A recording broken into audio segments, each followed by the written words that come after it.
안녕하십니까. 오늘은 히브리서 12장 6절에서 8절의 말씀으로 주께서 주시는 징계 세 번째라는 제목으로 하나님의 말씀을 나누고자 합니다.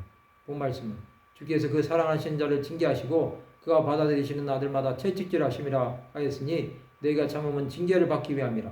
하나님의 아들과 같이 너희를 대우하시나니 어찌 아버지가 징계하지 않는 아들이 있으여 징계는 다 받는 것이거늘 너희에게 없으면 사생자여 친아들이 아니니라.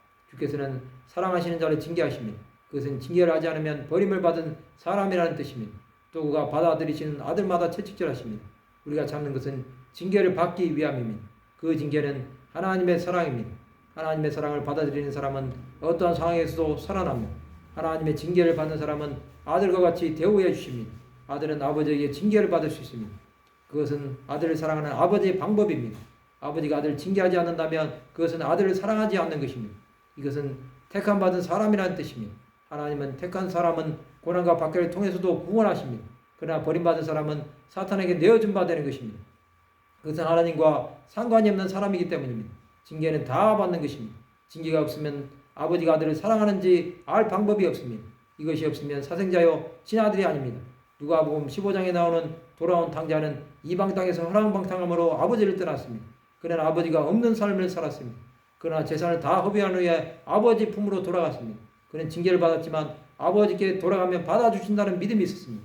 그러나 첫째 아들은 집에 있으면서도 아버지의 사랑을 모르고 살았습니다. 그러나 아버지가 징계하지 않았습니다. 그러나 그는 동생이 돌아왔을 때 기뻐하지 않았습니다. 그것은 자신이 버림받은 사람이라는 것을 보여주는 것입니다. 하나님은 징계할 자와 버릴 자를 확실하게 구별하십니다. 선택이 있으면 버림, 즉 유기가 있는 것입니다. 이 땅에서 이 삶 속에서 하나님의 징계를 받는다면 선택받은 사람이라는 사실을 믿으시기 바랍니다. 그러나 죄를 지어도 아무런 징계도 없고 세상에서 잘 된다면 그는 버림을 받은 사람이라는 사실에 하나님을 두려워해야 합니다. 이것을 모르고 산다면 결국에는 영원한 버림을 받을 것입니다. 그러나 하나님의 사랑을 깨닫고 돌아온다면 그는 하나님의 긍휼을 입을 것입니다.